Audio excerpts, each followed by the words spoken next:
music, please.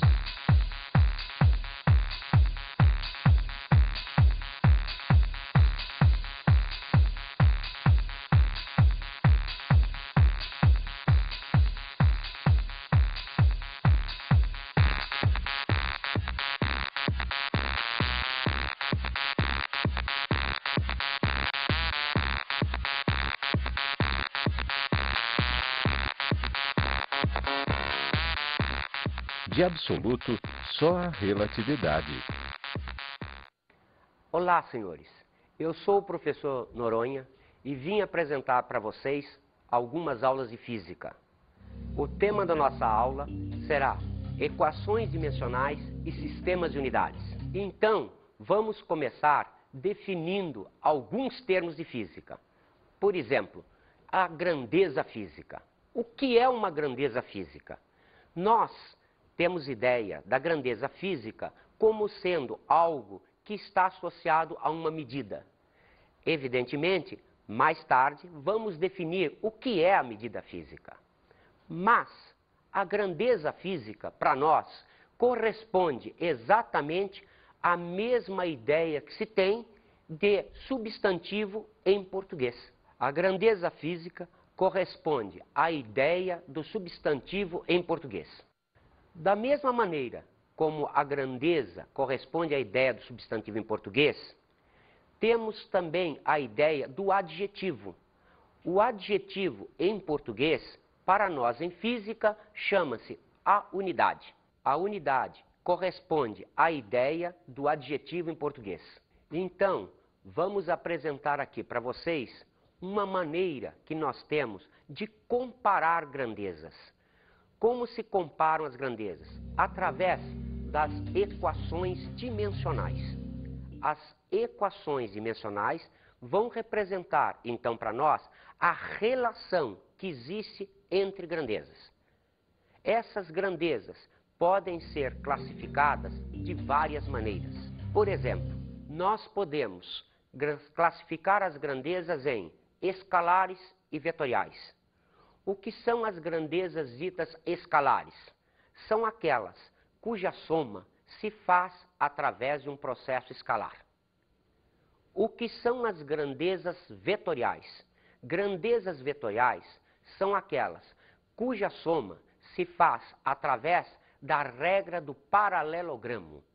Então, quando nós somarmos grandezas vetoriais, nós estaremos somando, além dos seus valores, seus módulos, sua direção e seu sentido. As grandezas também podem ser definidas como fundamentais ou derivadas. O que são grandezas fundamentais? São aquelas que nós escolhemos arbitrariamente para sistemas de unidades. As grandezas derivadas são todas aquelas que serão definidas a partir dessas fundamentais. Para isso, nós usamos o chamado Teorema de Bridgman. O Teorema de Bridgman mostra para nós a relação que existe entre as grandezas derivadas e aquelas que foram estipuladas como grandezas fundamentais. Esta equação representa, então, a grandeza derivada G em função de grandezas fundamentais G1, G2, G3, G4, Gn, elevadas aos expoentes alfa, beta, gama, ômega.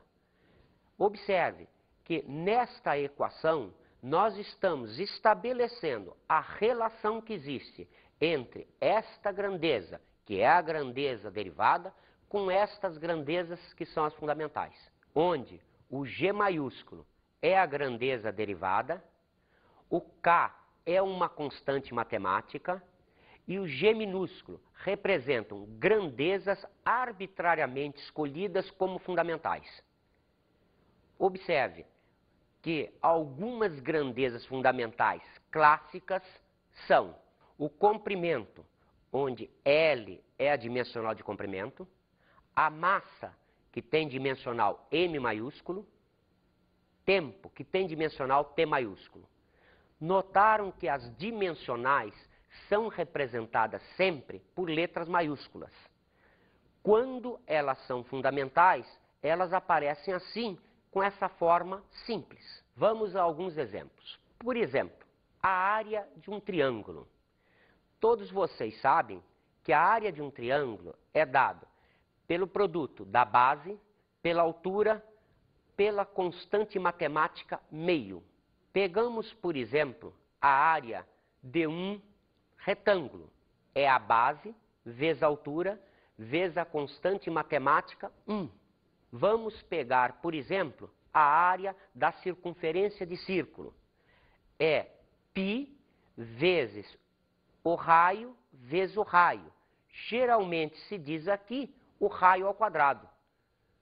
Observe que em todas essas expressões para cálculo da área, o que nós tínhamos era sempre um número vezes duas dimensões de comprimento. Então, a área será, para qualquer figura imaginada, um número vezes um comprimento vezes um comprimento. Podemos, então, dimensionar, isto é, comparar a grandeza derivada área com as nossas grandezas consideradas fundamentais. Colocamos o símbolo entre colchetes, significando que é uma equação dimensional. Então, a dimensional de área é igual a dimensional de K, constante matemática, vezes 2 vezes a dimensional de comprimento, isto é, comprimento ao quadrado. Vamos pensar nessa constante matemática. A constante matemática, ela independe do comprimento, independe da massa e independe do tempo. A sua dimensional será L a 0, M a 0, T a 0. O que significa? Que essa constante matemática não depende de comprimento, não depende de massa e nem depende do tempo. Observe, não se pode confundir uma constante matemática com uma constante física. As constantes físicas, às vezes, dependem de comprimento, massa, tempo ou outras grandezas relacionadas a ela. Mas a grandeza matemática terá sempre dimensional L0, M0, T0. Então, a equação dimensional de área será L ao quadrado, M a 0, T a 0. O que significa essa expressão? Que a área está vinculada a duas dimensões de comprimento, não está vinculada à massa, nem está vinculada a tempo. Por exemplo, se você pensar numa sala, se você dobrar uma das dimensões de comprimento dela, a sua área dobra. Se você, além de dobrar uma das dimensões, triplicar a outra, a sua sala terá uma área 6 vezes maior. Mas, se a sala estiver cheia de gente ou vazia, a área continua a mesma. Por quê? Porque a área independe de massa. Está na cara que a área independe de tempo. O que significa isso? Significa que depois de um ano, depois de 2 anos, a área continua exatamente a mesma. Vamos pegar um outro exemplo, a velocidade. Define-se a velocidade, fisicamente, como sendo a variação da posição na variação do tempo. Vamos então fazer a equação dimensional da velocidade. Vamos então colocar entre colchetes ΔS representando variação de posição, ΔT representando a variação de tempo. Quem é a variação de posição? É um comprimento. Quem é a variação de tempo? É um tempo. Substituindo então pelas suas correspondentes, ficamos com dimensional de velocidade será L M0 T a menos 1. O que significa essa fórmula? Significa que a velocidade está vinculada ao comprimento, não está vinculada à massa e está vinculada inversamente com o tempo. O que significa isso? Se eu tiver o mesmo comprimento, se o tempo aumentar, a velocidade terá ficado menor. Vamos pegar um outro exemplo. A grandeza aceleração. Definimos a grandeza aceleração como sendo a variação da velocidade em uma variação de tempo. Vamos fazer então a equação dimensional. A equação dimensional de aceleração será a equação dimensional da variação de velocidade pela equação dimensional da variação do tempo. A equação dimensional da variação de velocidade é a mesma equação dimensional da velocidade que vimos no exemplo anterior. Então, a dimensional de aceleração será Lm0 T-2. O que significa isso? Que a aceleração está diretamente relacionada ao comprimento, não depende da massa e varia inversamente com o tempo ao quadrado. Pegamos um outro exemplo. Vamos ver o que é uma força. A força é definida fisicamente como o produto da massa pela aceleração. Então, a dimensional de força será Lm T-2. Observe que agora essa grandeza, força, ela está ligada ao comprimento, está ligada à massa e está ligada ao tempo. Observem realmente que se a massa aumenta, a força também aumenta. Experiência que pode ser realizada facilmente quando você empurra um caixote de madeira sobre o chão. Se o caixote for cheio de areia, isto é, se aumentarmos a massa, a força que você vai fazer para empurrar esse caixote também vai aumentar. Vamos pegar um outro exemplo ainda. O trabalho. Trabalho representa-se ou pela letra W maiúsculo ou pela letra tal em grego. Como a gente usa muitos livros em inglês, a gente pega o símbolo da palavra inglesa work. Então, o trabalho será o produto da força pelo deslocamento, pelo cosseno do ângulo entre a direção da força e a direção do deslocamento. Precisamos tomar cuidado com essa fórmula, porque esta fórmula só é possível se essa força for constante. Vamos ver futuramente situações onde essa força varia e, como tal, essa fórmula sofre alguma modificação. Então, o trabalho para uma força constante é dado por força por deslocamento pelo cosseno do ângulo entre a direção da força e a direção do deslocamento. Vamos, então, fazer a equação dimensional. A dimensional de trabalho será a dimensional da força pela dimensional do deslocamento pela dimensional do cosseno de θ. Então, fazendo-se a equação dimensional, encontramos L ao quadrado, M, T a menos 2. Observaram que aquele cosseno de θ, quando foi dimensionado, desapareceu? Por que acontece isso? Porque cosseno de θ é uma constante matemática. Se é uma constante matemática, não aparece, já que toda constante matemática tem dimensional L0, M0, T0, que corresponde a 1.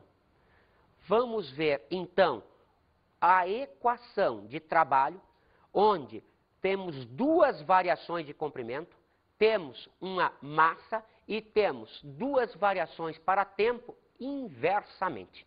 Vamos, então, pegar um outro exemplo, a grandeza potência. Definimos a potência como sendo a relação entre o trabalho desenvolvido em um determinado intervalo de tempo e esse intervalo de tempo. Vamos, então, fazer a equação dimensional de potência. Então, a dimensional de potência será dimensional de trabalho pela dimensional do tempo. Que nessa expressão, a gente observa, outra vez, duas dimensões de comprimento, uma dimensão de massa e agora 3 dimensões inversas para tempo. Então, a dimensional de potência será L2mt-3. Vamos pegar ainda mais um exemplo. Vamos pegar a massa específica. Precisamos tomar muito cuidado em física com os termos usados. Massa específica representa a relação entre a massa de um corpo e o seu volume. É comum em física fazer-se confusão com outro termo chamado densidade. Isto daqui é a massa específica ou densidade absoluta. Quando falarmos apenas densidade, não será esta grandeza.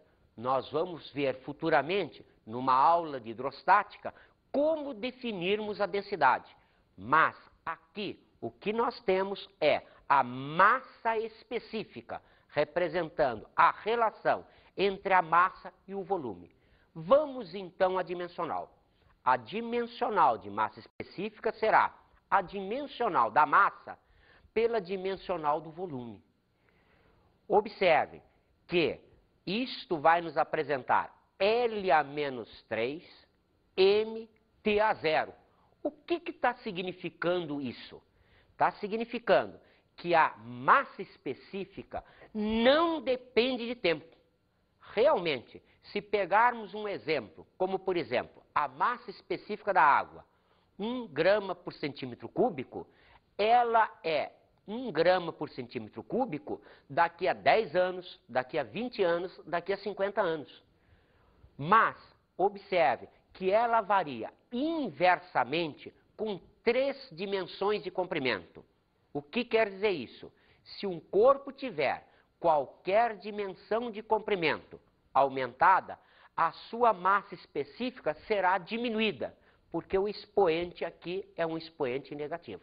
Vamos ver então um dos usos das equações dimensionais. O princípio da homogeneidade das equações físicas.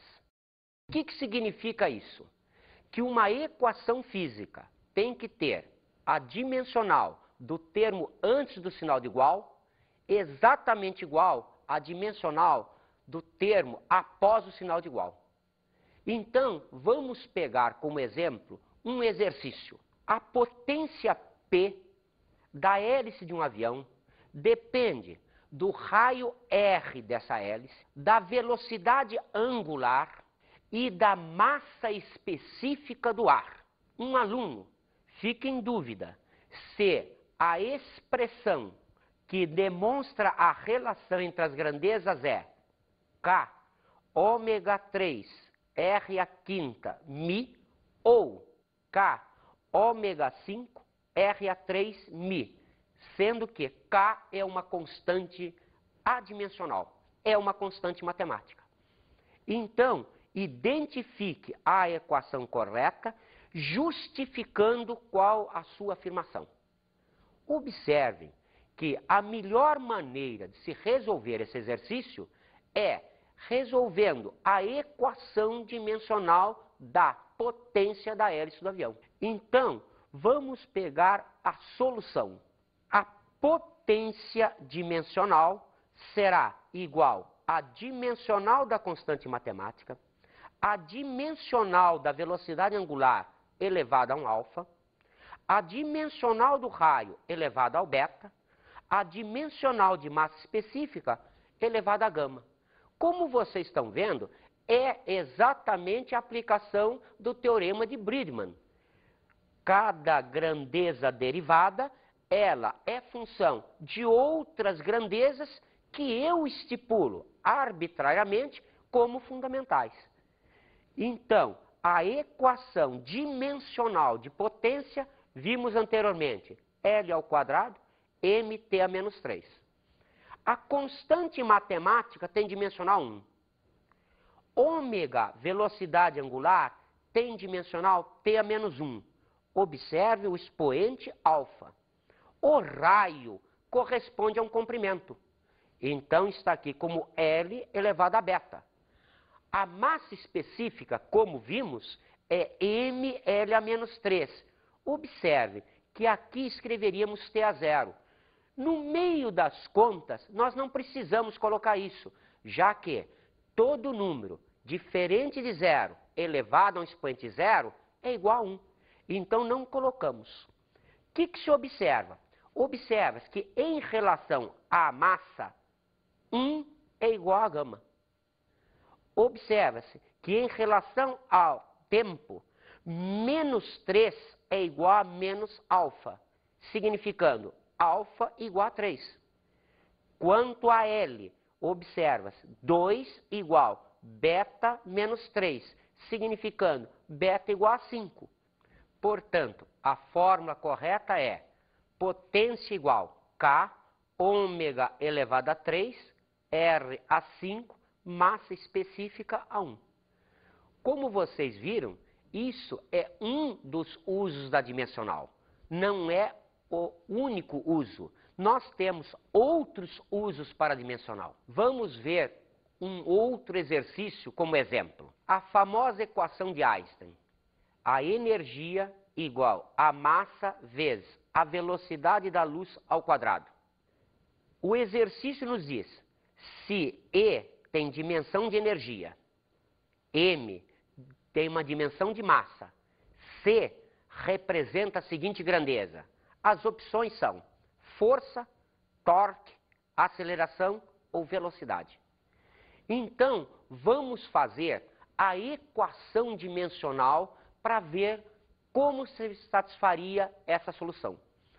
Observe, a energia dimensional será a massa dimensional vezes a dimensional de C ao quadrado. Como energia corresponde a trabalho, temos a energia mL2T-2 igual a massa vezes C ao quadrado. Ou, desaparecendo a massa, L2T-2 igual a C ao quadrado. Extraindo-se a raiz quadrada de ambos os termos, observamos LT-1 igual a C. Observem que essa é a dimensional de velocidade, que é, então, a opção letra D de dado.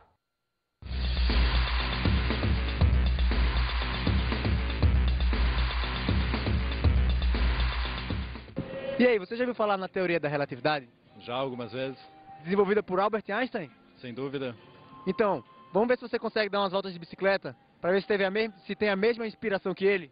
Ok? Beleza?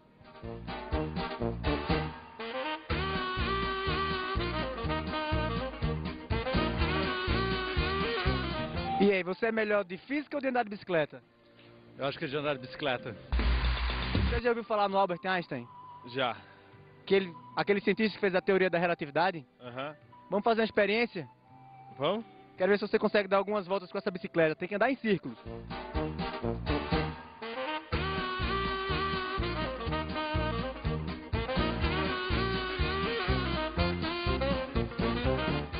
E aí, deu pra ficar tonto? Deu. Então a teoria foi comprovada. O senhor já ouviu falar no Albert Einstein? Não. Não, então. É um cientista que desenvolveu a teoria da relatividade. Então, eu queria saber se o senhor poderia fazer a experiência, dar uma volta com essa bicicleta aqui pra gente. Toda a vida. Pode ser agora? Pode. Vamos nessa?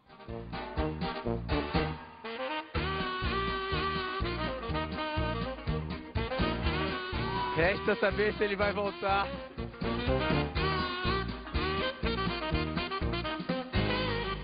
Parabéns! Obrigado. O senhor acabou de comprovar a teoria da relatividade. Eu com 50 anos estou andando bem, né? E aí, você já ouviu falar na teoria da relatividade? Já. Já? Vamos fazer uma experiência e ver se ela realmente funciona. Vamos, mano.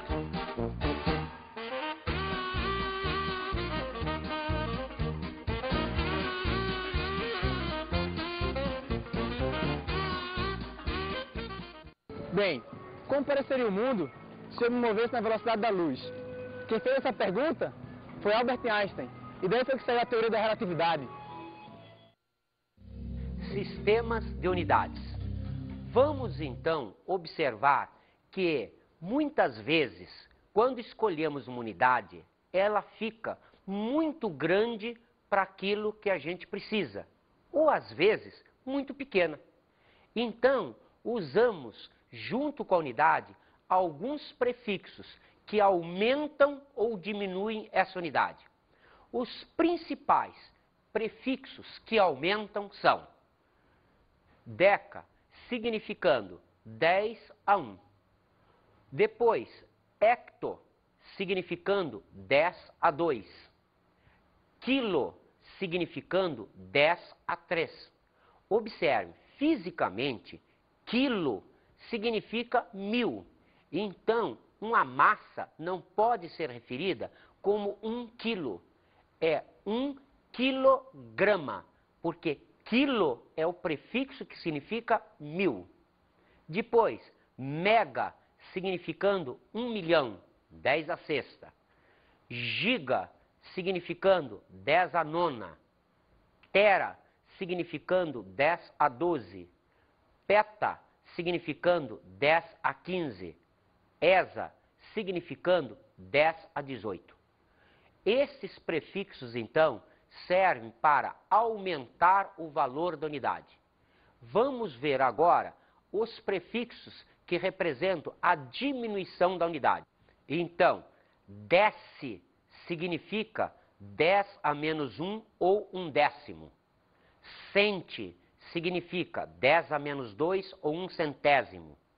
Mille significa 10 a menos 3 ou 1/1000. Micro significa 10 a menos 6. Nano significa 10 a menos 9. Pico significa 10 a menos 12. Fento significa 10 a menos 15. Ato significa 10 a menos 18.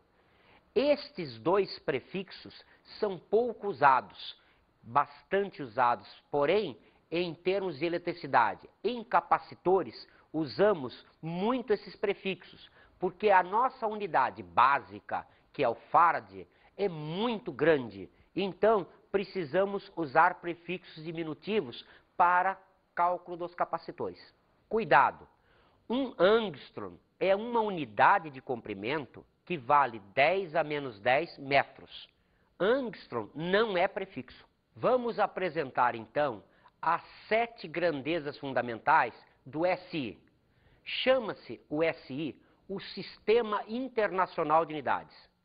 O Sistema Internacional de Unidades foi estipulado tentando-se fazer um sistema universal para se usar em todos os livros didáticos, ingleses, franceses, brasileiros, portugueses, de tal maneira que um estudante, estudando no Brasil, pudesse acompanhar o mesmo sistema de unidades nas demais línguas. Vamos, então, observar, primeiro, a unidade de comprimento. A unidade de comprimento é o metro.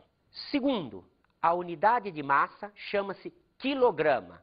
Observe o prefixo quilo, que significa 10 a terceira. Então, 1 quilograma vale 1000 gramas.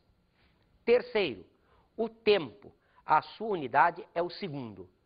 Como vocês veem, essas 3 unidades, comprimento, massa e tempo, representam as letras M, K, S, que era o nome desse sistema primitivamente, hoje em dia chamado de SI. Quarta unidade é a quantidade de matéria ou mol. Quinta é a temperatura termodinâmica, cuja unidade é o Kelvin. Sexta é a intensidade de corrente elétrica com unidade ampere.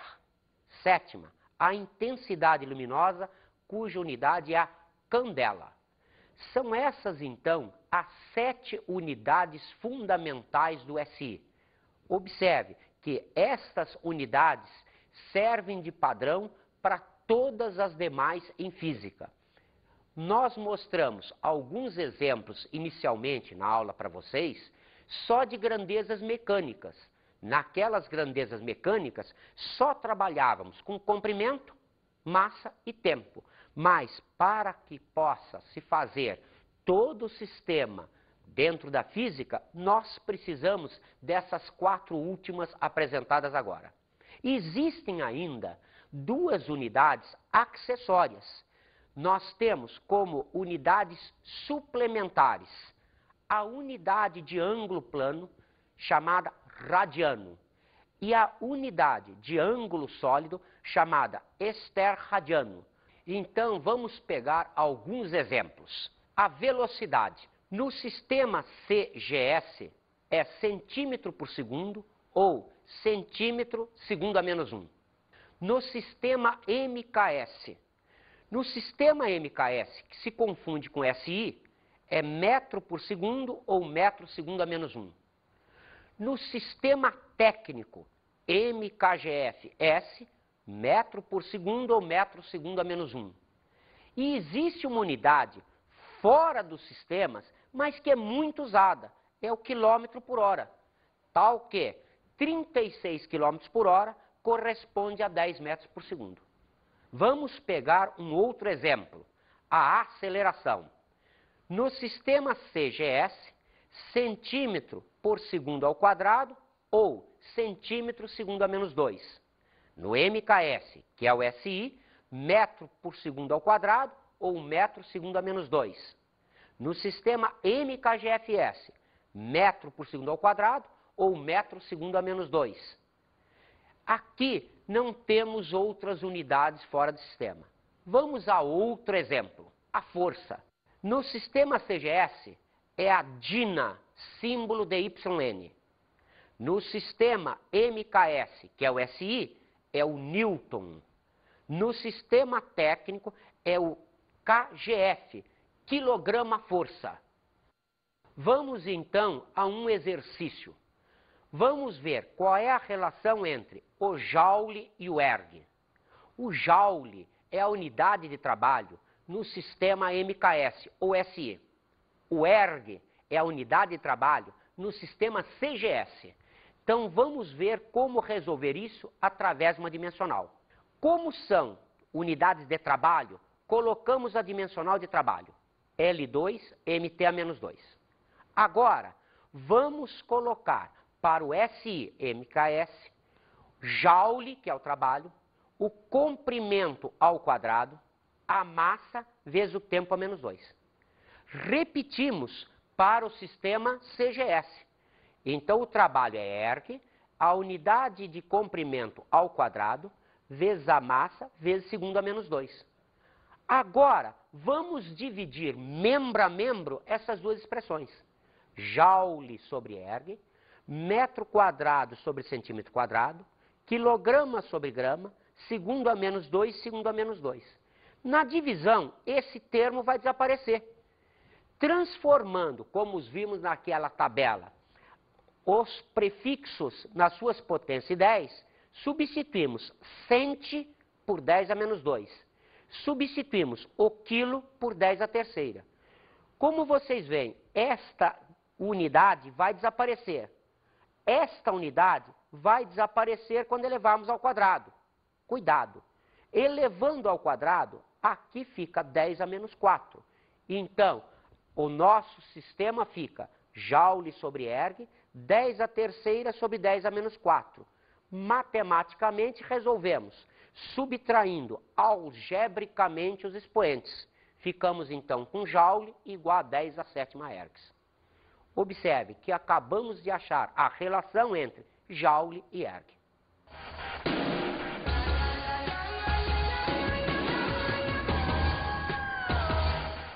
Nessa aula de hoje, você aprendeu que uma equação física só existe quando a dimensional de um lado é igual à dimensional do outro do igual. Você pode treinar isso agora em casa com vários exercícios. Também podemos fazer vários exercícios tentando ver a relação entre diferentes unidades. Por exemplo, a unidade de pressão no SI chama-se Pascal. A unidade de pressão no CGS chama-se bária.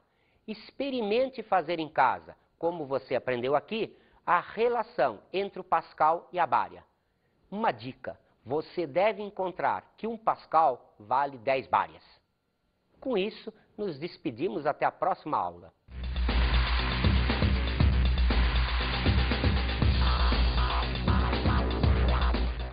Na aula de hoje, estudamos as equações dimensionais e sistemas de unidades. Lembre-se então, primeiro, Teorema de Bridgman. Segundo, as principais tabelas de prefixos aumentativos e diminutivos. Terceiro, o uso grande de dimensionais, quer seja para homogeneidade de equações físicas, quer seja para transformações de unidades. Vimos também as diferentes maneiras de classificar grandezas. Você, então, pode classificar as grandezas de várias maneiras. Lembre-se, grandezas escalares e vetoriais, grandezas fundamentais e derivadas e outras que vamos ver ainda no decorrer do nosso curso. Bons estudos!